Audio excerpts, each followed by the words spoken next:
미국 대선 토론이 끝난 직후 전 세계 언론들에서는 격한 반응을 보이고 있습니다.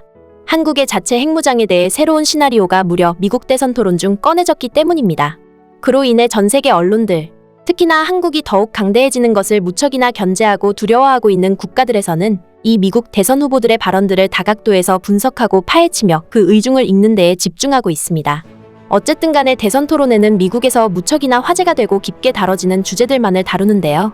한국의 자체 핵무장이 그만큼 뜬구름 없는 소리가 아니라 미국 내에서도 진지하게 다뤄진다는 것이 증명되는 순간이었습니다. 이때 가장 큰 주목을 받는 것은 아무래도 자극적인 말만을 늘어놓은 트럼프와 달리 매 순간 실현 가능하고 목표로 하고 있는 일들을 언급한 해리스의 발언들이었습니다. 현재 전 세계를 깜짝 놀래킨 미국 대선 토론의 한국 핵무장 언급 그리고 이에 대한 전 세계 언론들 반응 함께 전해드리겠습니다. 미국 대선 토론의 총평은 해리스가 트럼프를 토론에서 압도적으로 이겼다 고 알려지고 있습니다. 실제로도 미국 대선 토론이 끝난 직후 여론조사를 통해 밝혀진 수치에 따르면 그동안 박빙의 결과를 보이던 지지율이 이제는 트럼프가 42%, 해리스가 무려 47%를 기록하며 크게 앞서고 있기 때문입니다. 특히나 이번 대선 토론에서 트럼프는 해리스에게 크게 부담과 긴장을 느끼는 모습들이 포착되었는데요. 해리스의 존재를 경계하며 트럼프는 이번에도 자극적인 말만을 내뱉으며 어떻게든 표를 결집시키려 애쓰는 모양새였습니다. 그러나 최근 해리스 지지 세력들이 밀고 있는 반응이 있죠. 실제로 트럼프와 그 지지자들의 극인 종차별적이고 저급한 주장들에 이 사람 사회 부적응자 아냐? 이상해. 와 같은 반응과 표정을 보이는 것입니다.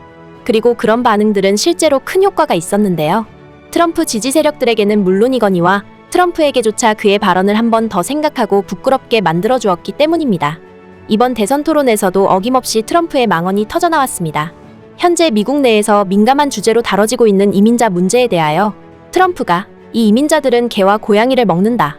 뿐만 아니라 어딜 가나 범죄를 일으킨다. 우리 미국인들은 미국에서 안전하게 살 필요가 있다. 라며 말도 안 되는 인종차별적 발언을 터뜨린 것입니다. 누가 봐도 동양인들, 특히 한국의 개를 먹는 문화를 꼬집은 게 분명한 한마디였습니다.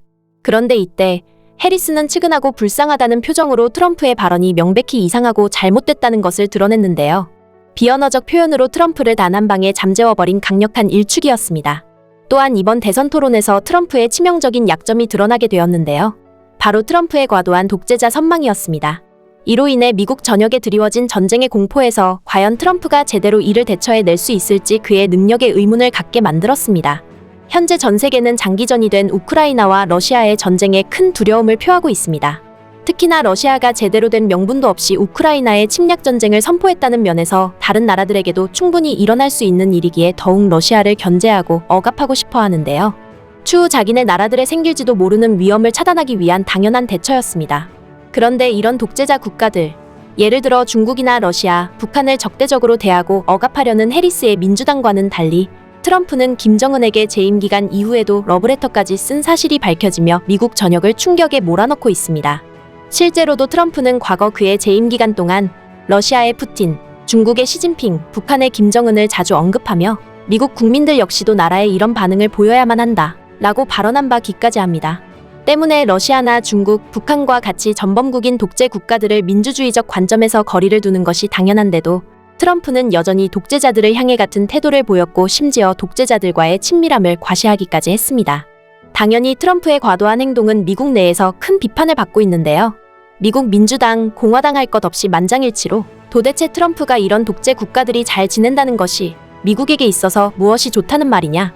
독재 국가의 말을 잘 듣는 사냥개 신세로 전락하고 하는 것이 아닌가? 라는 강도 높은 비판이 나오고 있습니다. 이번 대선 토론에서도 트럼프는 이 같은 비난을 피하지 못했는데요.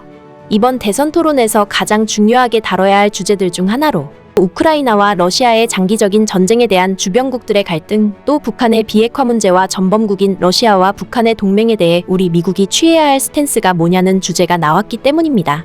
해리스 측의 주장은 과거부터 한결같았습니다. 해리스는 한국을 최우선 국가로 둬야만 할 미국에게 있어서 한국이 가장 중요한 동맹 국가라는 입장을 고수하며 한국에게 주한미군 방위비 분담에 대해서 압박하면 안 된다. 오히려 우리는 다각도에서 한국의 해구산 확장을 고려하고 많은 가능성을 열어두어야만 한다. 고 강경하게 나온 것입니다. 해리스는 한국 측이 지금 미국 상황과 한국의 안보 상황, 또 새롭게 달라진 러시아와 북한의 동맹과 중국의 대만 침공, 또 우크라이나와 러시아의 전쟁 여러 요소를 고려해 봤을 때 한국이 지금 상태로 방어를 유지하기는 불가능하다고 본다. 라며 한국이 자체적으로 강력해질 수 있는 발판을 미국이 마련해야만 하고 관련 규제들을 풀어야만 한다고 주장했습니다. 해리스가 내건 조건들은 한국에게 있어서 더할 나위 없는 소식들이었습니다. 그만큼 해리스가 한국의 상황을 얼마나 잘 보고 있는지, 또 그녀가 말한 것처럼 한국을 얼마나 대우하고 있는지를 엿볼 수 있는 부분이었습니다. 당연히 해당 발언들에 한국과 사이가 좋지 않은 나라들과 한국을 견제하고 있는 주변국가 언론들에서는 격한 반응들이 터져나오고 있는데요. 그러나 그 누구도 해리스의 주장을 제대로 반박하고 나서지는 못하고 있습니다. 해리스가 주장한 사실들이 지극히 현실적이며 실제로도 지금 일어나고 있는 위협들이었기 때문입니다. 이날 대선 토론에 대해 미국 국무부 대변인 역시 해리스의 주장에 동의하는 반응들을 보였는데요. 미국 정치 매체 폴리티코 역시 미국 여론이 과거와 크게 달라졌다. 이제 한국의 자체 핵무장은 더 이상 꿈같은 이야기가 아니다.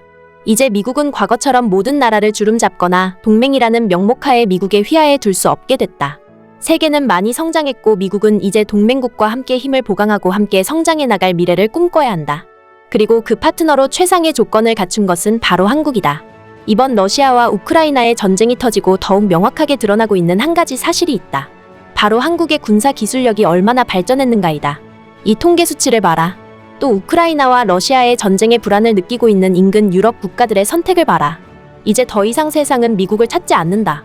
전 유럽의 선택은 한국 방산이었다. 지금은 K방산이 유럽 전역을 거의 차지했다고 봐도 과언이 아니다. 그에 더해 한국은 이제 우주로까지 나아가려 하고 있다. 이미 많은 유럽 국가들이 한국의 우주 기술과도 계약을 맺는 데에 큰 관심을 보이고 있다. 한국의 군사 기술이 너무나도 훌륭한 것이 입증되었기 때문이다.